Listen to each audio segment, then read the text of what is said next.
கோட்டீஸ்வரன், எந்த விதமான பாதிப்பும் இல்லை அப்படின்னு திரு கேசிபி சொல்றாரு.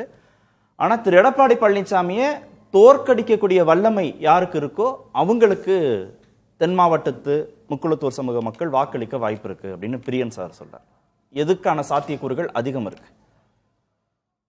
எடப்பாடி பழனிசாமியை தோற்கடிக்கணும் அப்படின்னா அது ஒருத்தங்களால முடியும். தமிழக வாக்காளர் பெருமக்கள் அதுக்குள்ளே ஜாதி மதம் இனம் குணம்லாம் ஒளிஞ்சிருக்கிற மாதிரி நான் பார்க்கல. இதெல்லாம் மைனர் ஃபேக்டர்ஸ். அதே மக்களுக்கு ஸ்டாலின் அவர்களை வீழ்த்துறதுக்கும் சக்தி இருக்கிறது. நான் பேசுகிறது யதார்த்தம். நான் என்ன கேட்குறேன்னா, வர தேர்தலில் ஓட்டு போட்டு முதலமைச்சர் தேர்ந்தெடுக்க போகிறீங்களா இல்லை ஜாதி சர்டிஃபிகேட் கொடுக்க போகிறீங்களா? வெறும் சசிகலா அவர்கள் ஒண்டி தான் முக்குளத்தூர் ரெப்ரஸன்டேட்டிவா? ஏன் அதே குடும்பத்தில் இருக்கிற டிடிவி பார்த்தா உங்களுக்கு அதே கம்யூனிட்டியில் இருந்து வந்த மாதிரி தெரியலையா? இல்லை இவங்க தான் அந்த ரெப்ரஸன்டேட்டா ஓஎஸ் மணியன், டிஆர் பாலு, ராஜன் செல்லப்பா, இல்லை இப்படி போவோம். ஓஎஸ் மணியன் ஐயர், டிஆர் பாலு செட்டியார், ராஜன் செல்லப்பா யாதவர், திருநாவுக்கரசு ஐயங்கார், நத்ன விஸ்வநாதர் புரோகிதர், விஜயபாஸ்கர் சிங்கு, ஐ பெரியசாமி தெலுங்கு, மகேஷ் பொய்யாமொழி செட்டியார், இப்படி வச்சுக்கிவா நான். இவங்களும் அதே முக்குளத்தில் தான் இருக்கிறாங்க. அவங்க எந்தெந்த கட்சியில் இருக்கிறாங்களோ அந்தந்த கட்சியில் அவங்க ஓட்டு கேட்க போகிறாங்க. நான் படித்த லிஸ்ட்டில் காங்கிரஸ், டிஎம்கே, ஏடிஎம்கே எல்லாம் இருக்குது. இதில் நாம் தமிழர் கட்சியை நான் சேர்க்கலை. மக்கள் இது 2021 அமமுக அதிமுகவோடு கூட்டணி வைக்காத போது கிட்டத்தட்ட 20 தொகுதிகளுக்கு மேல அதிமுக தோல்வியடையவும் 50 தொகுதிகளில் வாக்கு சதவீதம் குறையவும் அந்த கட்சி ஒரு காரணமா இருந்துச்சுன்னு பல விவாதங்கள்ல பேசியிருக்கோம். நம்ம வேணா சொல்லலாம் சாதியே இல்லை அப்படின்னு. ஆனா சாதி ஒரு முக்கியமான பங்களிப்பை செய்யவே இல்லைன்னு சொல்ல முடியுமா? ரெண்டாவது, 10.5% இடஒதுக்கீடை கொடுத்ததன் மூலமாக தென் மாவட்டத்தில் அதிக பின்னடைவை சந்தித்த கட்சி அதிமுக. இங்கேயும் அது ரோல் பிளே பண்ணவே இல்லையா? 2 உதாரணம் இருக்கு நமக்கு. Correct sir. உதாரணங்கள்லாம் கரெக்டான உதாரணம். பொண்ணு கொடுத்து பொண்ணு எடுக்க போகிறாங்கன்னா இந்த அளவுக்கு ஜாதி பார்ப்பாங்க சார். வேற ஒரு அவங்க சாதியில் இருக்கிறவங்க வேற ஒரு சாதியில் ஒரு கலப்பு திருப்பணும்னா போராட்டம் வெடிக்கும் சார். அரசியலில் ஒரு லெவலுக்கு மேலே 2 கட்சியிலையும் அதே ஜாதியை தானே போட போகிறாங்க. இப்போது ஒரு இடத்துல முக்குளத்தூர் அதிகமாக இருக்கிறாங்க. அகமுடையார் பெல்ட்டுனா அகமுடையார் பெல்ட்டு, மறவர் பெல்ட்டுனா மறவரில் டிஎம்கேவும் மறவரை போட போகிறாங்க, அதிமுகவும் மறவர் போட போகிறாங்க. கல்லர் பெல்ட்டில் ஏடிஎம்கேவும் அவங்களே போடுறாங்கன்னா டிஎம்கே அதையே போட போகிறாங்க. இல்லை காங்கிரஸில் நீங்கள் சீட்டு கொடுத்தீங்கன்னா அங்கே இதுதானே நடக்குது பல வருஷமா. அப்படி இருக்கும் பொழுது ஒன்று. ரெண்டாவது, நீங்க சொன்னீங்க அதிகாரம்னு பார்த்தீங்கன்னா ஓபிஎஸ் இருந்த அதிகாரம், சசிகலா இருந்த அதிகாரம்ங்கிறதும் நீங்க சொல்ற ஓஎஸ் மணியன், விஜயபாஸ்கர், காமராஜ் இவங்க இருக்கிற அதிகாரமும் ஒரே அடுக்குல இல்ல இல்லையா? அதிமுக அந்த கட்சியினுடைய தலைவர்கள் என்னைக்குமே சாதி அடிப்படையில் கட்டமைக்கலையே. குடும்ப அரசியல், குடும்ப ஆதிக்கன்றது தமிழக மக்களுக்கு பிடிக்குமா? யார் பண்ணாலும் பிடிக்காது. அது இங்கே ஒரு பிரச்சனைனா பிரச்சனை தான். அதை வேணால் நம்ம கடந்து போகலாம். ஊழல்ன்றது பிரச்சனை கிடையாதா? ஊழல்ன்றதை கடந்து போயிடலாமா? அப்போது சாதின்றது குடும்ப அரசியல் தாண்டி, ஊழலை தாண்டி, அதுக்கப்புறம் மக்களோட போன வாட்டி அதிமுக தோக்குதுன்னா மக்களோட எதிர்ப்பு இருக்குது. மக்கள்கிட்ட அங்கே ஊழல் இருந்தது, பிரச்சனை இருந்தது, பாஜகவோட கூட்டணி இருந்தது, 10 வருஷம் ஆண்ட கட்சி பாரதிய ஜனதாவோட கூட்டணி.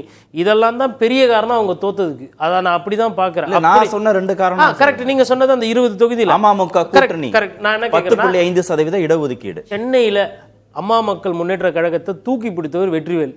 வெற்றிவேலுக்கும் அந்த சமுதாயத்துக்கும் எதனா சம்பந்தம் இருக்கா? இப்போது அங்கே சுகுமார் பாபுன்னு ஒரு மாவட்ட செயலர் இருக்கார் தென் சென்னையில். எம்ஜிஆர் காலத்தில் இருந்து கவுன்சிலராக இருந்தவர், சேவையிலெல்லாம் நின்றவர். அவர் எந்த கம்யூனிட்டி எனக்கு தெரியாது. அதுக்கப்புறம் முன்னாள் அமைச்சராக இருந்தவர் செந்தமிழன், அவர் அந்த பெல்ட்டன் தெரில. அப்போது நீங்கள் ஒரு கட்சி தான் நடத்த முடியும்.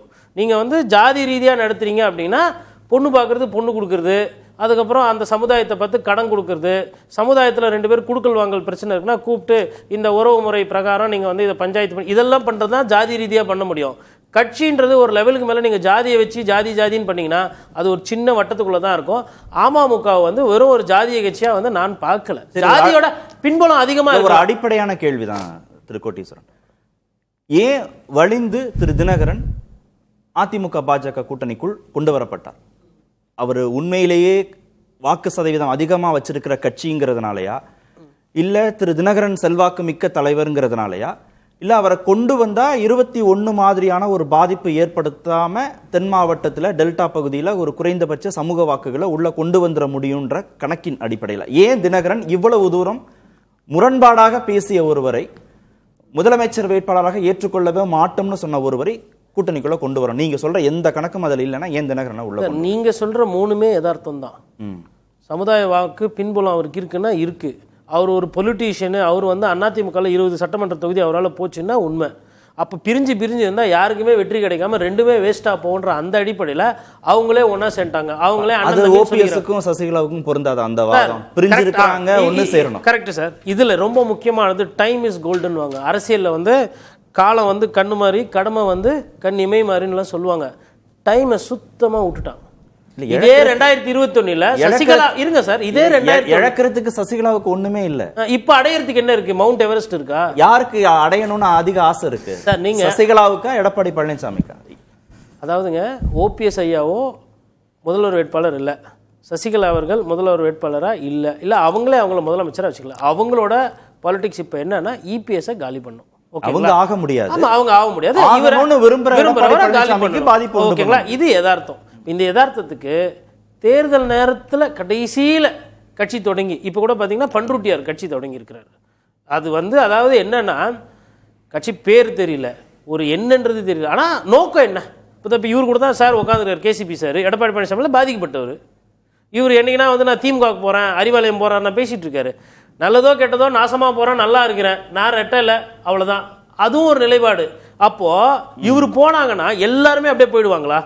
செங்கோட்டையன் போனார், செங்கோட்டையனோட குடும்பத்தில் சொந்தக்காரங்க அதிமுக வந்து சேர்ந்தாங்க அவர் அங்கே போன உடனே. இப்போ இதெல்லாம் என்ன காட்டுதுங்க சார்? ஒரு சமுதாயத்தில் வந்து ஒருத்தர் போயிட்டு இருந்தாலும் மொத்த சமுதாயம். இப்போ நான் என்ன கேட்குறேன்னா, திமுகவுக்கு தேவர் சமுதாயத்தில் ஓட்டே இல்லையா? 100 தேவரும் வந்து தங்க தமிழ்ச்செல்வன் யார்? பன்னீர்செல்வமும் சசிகலாவும் தனிநபர்கள் தானா? அப்படிதான் அணுகப்பட அரசியல்வாதிகள், அவ்வளோதான். நீங்கள் வந்து சாதியை வந்து அதிகமாக வந்து ஒரு லெவலுக்கு மேலெல்லாம் வைக்க முடியாது.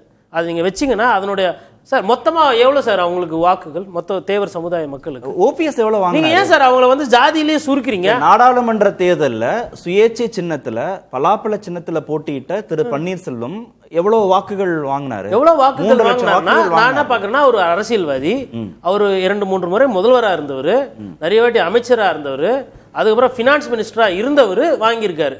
இதே சாதியை வைத்து பணங்காசு இல்லாமல், காசு பணம் இல்லாமல், செல்வாக்கு இல்லாமல் இவ்வளோ சாதியை வச்சு அவர் ஓட்டு வாங்கியிருப்பாரா சார்? யதார்த்தத்துக்கு இன்னொன்றுங்க, தேவர் சமுதாயத்தில் இதை விட தாண்டி போகக்கூடிய தெம்பு திராணி மிக்கவர்கள் தான் அந்த எல்லா சமுதாயத்திலும் இருப்பாங்க.